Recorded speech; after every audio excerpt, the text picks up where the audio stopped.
ओम श्री गणेशाय नमः। श्री हरि विष्णु भगवान बृहस्पतिवार व्रत कथा। एक नगर में एक बड़ा व्यापारी रहा करता था। वह जहाज से माल लदवा करके दूसरे देशों को जाया करता था और खुद भी जहाजों के साथ दूर देशों में जाया करता था। इस तरह से वह खूब धन कमा करके लाता था। उसकी गृहस्थी खूब मजे से चल रही थी। तो वह दान पुण्य भी खूब जी खोल कर करता था, परंतु उसकी इस दान पुण्य से उसकी पत्नी तंग आ चुकी थी। उसको बिल्कुल भी पसंद नहीं था। वह किसी को एक दमड़ी भी दे करके खुश नहीं थी। एक बार जब वह सौदागर माल से जहाज को भर करके किसी दूसरे देश को गया था तो पीछे से बृहस्पति देव भगवान जो है साधु का रूप धारण करके उसकी कंजूस पत्नी के पास पहुंचे और भिक्षा की यात्रा की। उस व्यापारी ने जो है पत्नी बृहस्पति देवता से कहा, महात्मा जी, मैं तो दान पुण्य से तंग आ गई हूँ। मेरा पति सारा धन दान में व्यर्थ ही नष्ट करता है। आप कोई ऐसा उपाय कीजिए जिससे हमारा सभी धन नष्ट हो जाए। इससे न तो धन लुटेगा और न ही मुझे दुख होगा। बृहस्पति देवता ने कहा, देवी तुम बड़ी विचित्र हो। धन और संतान तो सभी चाहते हैं, पुत्र और लक्ष्मी तो पापी के घर में भी होनी चाहिए। यदि तुम्हारे पास बहुत सा धन है तो तुम दिल खोल करके पुण्य करो। भूखों को भोजन खिलाओ, प्यासों को पानी पिलाओ और यात्रियों के लिए धर्मशालाएं बनवाओ।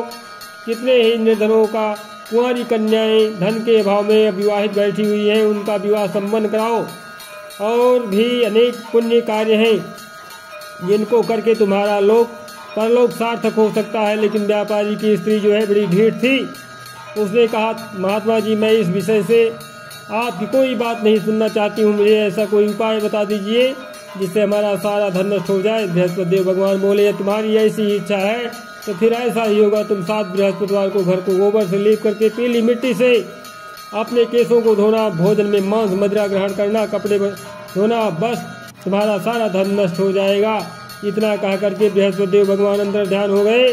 उस औरत ने बृहस्पति देवता के कहे अनुसार 7 बृहस्पतिवार को ऐसा ही करने का निश्चय किया। किंतु 6 गुरुवार बीतने पर ही उस स्त्री का संपूर्ण धन नष्ट हो गया और वह स्वयं भी परलोक सिधार गई। उधर जो है माल से भरा उसका पति जहाज द्वारा जो है समुद्र के मार्ग से आ रहा था और उसी में डूब गया। उसने बड़ी मुश्किल से लकड़ी की तख्तों पर बैठ करके अपनी जान बचाई। वह रोता धोता अपने नगर में वापस पहुंचा। वहां जाकर के उसने देखा कि उसका सब कुछ धन नष्ट हो गया है। उस व्यापारी ने अपनी पुत्री से सब समाचार पूछा। लड़की ने पिता को उस साधु बृहस्पति देवता वाली पूरी कहानी कह दी।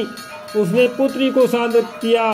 अब वह दिन प्रतिदिन जो है जंगल में जाया करती थी। वहां से लकड़ियां चुन लाता था और वह उन्हें ले जा करके नगर में बेच करके अपनी जीविका चलाने लगा। मगर वह गुजारा बड़ी मुश्किल से हो पाता था। एक दिन उसकी पुत्री से जो है दही खाने की इच्छा प्रकट की, लेकिन व्यापारी के पास इतना पैसा नहीं था कि उसको जो है 2 पैसे दही ला करके देता। लकड़हारा उसे आश्वासन दे करके जंगल में जा करके एक वृक्ष के नीचे बैठ करके अपनी पूर्व दशा को विचार करके रोने लगा। वह गुरुवार का दिन था। बृहस्पतिवार भगवान बृहस्पति देवता उसकी यह अवस्था देख करके साधु का रूप धारण करके उस व्यापारी के पास आ पहुंचे और कहने लगे, लकड़हारे तो इस जंगल में किस चिंता में बैठा है? व्यापारी ने उत्तर दिया, महाराज, आप सब कुछ जाने वाले हैं। इतना कह करके उसने आर्द्रकंड द्वारा और भीगी आंखों से बृहस्पति देवता को अपनी आप बीती हुई कहानी सुना दिया। बृहस्पति देवता भगवान कहते हैं कि भाई, तुम्हारी पत्नी गुरुवार के दिन जो है भगवान का अपमान किया था, इसी कारण तुम्हारा हाल हुआ है। तुम्हारा सब कुछ धन नष्ट हो गया। लेकिन तुम अब किसी प्रकार की कोई चिंता ना करो, भगवान तुम्हें पहले से अधिक धनवान कर देंगे। तुम मेरे कहे अनुसार गुरुवार के दिन बृहस्पति का पाठ किया करो। 2 पैसे के चने और मुनक्का मंगवा करके जल के लोटे में थोड़ी सी शक्कर डाल करके वह अमृत प्रसाद परिवार के सब सदस्यों को तथा कथा सुनने वालों को बांटो और खुद भी अमृत पान किया करो तथा प्रसाद खाया करो, तो भगवान तुम्हारी सब मनोकामनाएं पूरी करेंगे। साधु को प्रसन्न देख करके उस व्यापारी ने कहा, महाराज, मुझे लकड़ियों में से इतना पैसा नहीं मिलता है कि मैं 2 पैसे की दही ला करके अपनी इकलौती कन्या को खिला सकूं। उसको मैं हर रोज जो है झूठा आश्वासन दे करके टालता रहता हूँ। बृहस्पति भगवान बोले कि भक्त नाराज, तुम ना चिंता करो, ना नाराज हो। आगामी अगले गुरुवार को बृहस्पतिवार को तुम शहर में लकड़ियाँ बेचने के लिए जाना। तुमको उस दिन जो है लकड़ियों के 4 पैसे अधिक मिल जाएगी, जिसमें से तुम 2 पैसे का दही ला करके अपनी पुत्री को खिलाना और 2 पैसे का मुनक्का और चना ला करके गुरुवार के दिन जो है देवता की कथा करना। जल में जरा सा शक्कर चीनी डाल करके अमृत बनाना और कथा का प्रसाद जो है सब में बांट देना और खुद भी खाना, तुम्हारे सब काम सिद्ध हो जाएंगे। इतना कह करके बृहस्पति देवता अंतर ध्यान हो गए। गुरुवार के दिन उस व्यापारी ने जंगल में से लकड़ियाँ इकट्ठी की और शहर में बेचने के लिए गया। उसको जो है उस दिन 4 पैसे अधिक मिले, जिनमें से 2 पैसे की दही ला करके उसने अपनी लड़की को दिया और 2 पैसे के चने और मुनक्का ला करके अमृत बना करके प्रसाद बांटा और प्रेम से खाया। उसी दिन से उसकी सब कठिनाइयाँ दूर हो गई।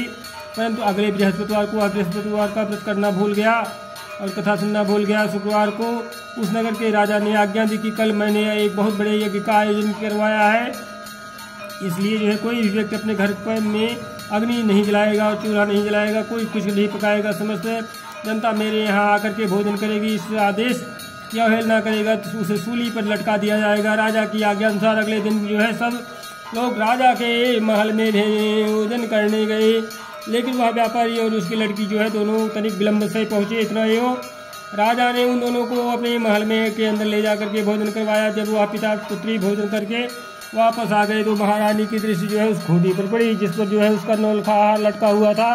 उस खूंटी पर अब हार नहीं था। महारानी को विश्वास हो गया कि उसका हार लकड़हारा और उसकी लड़की ये ले गए हैं। फौरन सिपाहियों को बुलवा करके दोनों बाप बेटी को कैद करवा करके जेल खाने में डाल दिया। कैद खाने में पड़ करके बाप बेटी दोनों अत्यंत ही दुखी हुए। वहाँ इन्होंने बृहस्पति देवता का स्मरण किया। बृहस्पति देवता वहीं प्रकट हो गए और व्यापारी से कहने लगे, महाराज भक्तराज, तुम पिछले सप्ताह बृहस्पति देवता की कथा करना भूल गए थे, इसलिए तुम्हारा यह हाल हो गया है। परंतु तुम किसी प्रकार की कोई चिंता ना करो, बृहस्पति देवता जो है प्रसन्न हो जाएंगे। बृहस्पतिवार के दिन कैद खाने के दरवाजे पर तुम्हें 2 पैसे पड़े मिलेंगे, तुम उसे पैसे उठा करके चने और मुनक्का मंगवा लेना और फिर विधिपूर्वक से बृहस्पति देवता का पूजन करना और कथा करना, तुम्हारे सभी कष्ट दूर हो जाएंगे। बृहस्पतिवार के दिन उस व्यापारी को जेल के मुख्य द्वार के पास जो है 2 पैसे पड़े हुए मिले। बाहर सड़क पर एक स्त्री जा रही थी। व्यापारी ने उसे बुला करके कहा कि बाजार से उसे 2 पैसे के मुनक्का और चना ला करके दे दीजिए ताकि मैं बृहस्पति देवता का कथा कर सकूं। इस पर जो है उस स्त्री ने कहा, मैं अपनी बहू के लिए कपड़े सिलवाने जा रही हूँ, मैं बृहस्पति भगवान को क्या जानूँ। इतना कह करके वह औरत वहाँ से चली गई। थोड़ी देर बाद वहाँ से एक और स्त्री निकली। व्यापारी ने उस स्त्री को बुलवा करके प्रार्थना की, बहन तुम मुझे बाजार से 2 पैसे का चना और मुनक्का ला कर दे दो, मुझे बृहस्पति देवता की कथा करनी है। वह स्त्री जो है बृहस्पति देवता का नाम सुनकर के बोली, बलिहारी जाऊँ, वीर भगवान के नाम पर मैं तुम्हें अभी मुनक्का और चना ला करके देती हूँ। मेरी इकलौता बेटा मर गया है, मैं उसके लिए कफन लेने जा रही थी, मगर अब जो है पहले तुम्हारा काम करूँगी, उसके बाद बेटे के लिए कफन लाऊंगी। उस स्त्री की ने व्यापारी से 2 पैसे के लिए और बाजार से चने में मुनक्का ले आई और जो है स्वयं बृहस्पति देवता की कथा सुनी। कथा समाप्त होने के बाद स्त्री और अपने पुत्र के लिए कफन लेकर के अपने घर को रवाना हुई तो देखा कि लोग जो है उसके बेटे की लाश को जो है राम नाम सत्य है कहते हुए शमशान की ओर ले जा रहे थे। उस स्त्री ने उन लोगों से कहा, भाई मुझे जो है अपने लाडले का मुख देख लेने दो। लोगों ने अर्थी को जमीन पर रख दिया। तब उस स्त्री ने जो है अपने मृत पुत्र के मुख में प्रसाद और अमृत डाला। प्रसाद और अमृत के मुख में पड़ने से के साथ ही उसका पुत्र उठ बैठा और अपनी माता को गले से लगाकर मिला। दूसरी स्त्री जिसने जो है बृहस्पति देवता का निरादर किया था, तो जब वो अपने पुत्र के विवाह के लिए जो है कपड़े लेकर के वापस लौटी और उसका पुत्र जो है घोड़ी पर बैठ करके बारात में निकला तो घोड़ी ने ऐसी छलांग मारी कि वह जमीन पर आ गिरा तथा बुरी तरह से घायल हो गया और कुछ ही क्षणों के पश्चात जो है मर गया। तब वह स्त्री रो रो करके बृहस्पति देवता से कहने लगी कि हे देव, मेरा अपराध क्षमा करो, मेरे अपराध क्षमा करो।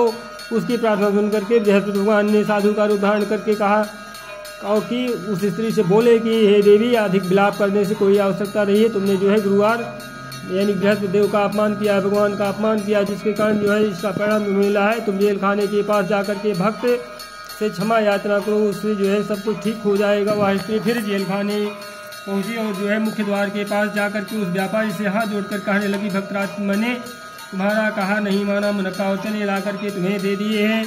इससे जो है गुरुवार देवता मुझसे नष्ट हो गए हैं, जिसके कारण मुझे मेरा इकलौता लड़का घोड़ी से गिर करके मर गया है। व्यापारी ने कहा, माता तू चिंता मत कर, बृहस्पति देवता का सब कल्याण करेंगे। तुम अगले गुरुवार को जो है अगले बृहस्पतिवार को देवता की कथा सुनना। तब जो है अपने पुत्र के शव को जो है फूल और इत्र और सुगंधित घी पदार्थों में रख दो।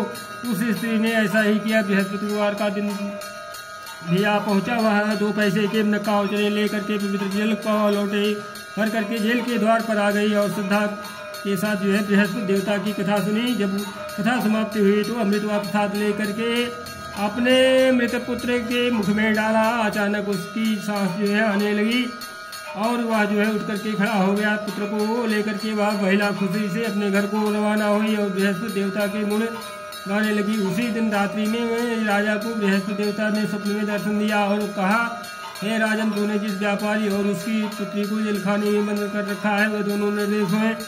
अब दिन निकलने के साथ ही दोनों को जेल से रिहा कर दे और तेरी रानी का नौलखा हार उसी खूंटी पर लटका मिल जाएगा। दिन निकला तो रानी ने अपना हार खूंटी पर लटका देखा। राजा ने उस व्यापारी को जेल से रिहा करके अपने अपराध के लिए उससे क्षमा मांगी और उसको जो है अपना आधा राज्य दे करके तथा उसकी लड़की का उच्च कुल में विवाह कर दहेज में हीरे जवाहरात दिए। बृहस्पति देवता ऐसे ही हैं जैसे जिसकी मनोकामना होती है उसकी मनोकामना पूर्ण करते हैं। इस व्रत को करने से जो है व्यक्ति रोग मुक्त हो और धनवान हो जाता है, निपुत्र पुत्रवान होता है, यश व ऐश्वर्य की वृद्धि होती है, जीवन सुखमय होता है, मन की चिंताएं जो है दूर हो जाती हैं। जो कोई श्रद्धा और प्रेम से बृहस्पति भगवान की कथा पढ़ता है और दूसरों को सुनाता है उसकी समस्त इच्छाएं मनोकामनाएं पूर्ण हो जाती हैं। बोले बृहस्पति भगवान की जय। प्रथम कथा संपूर्ण हुई। जय जय भगवान बृहस्पति।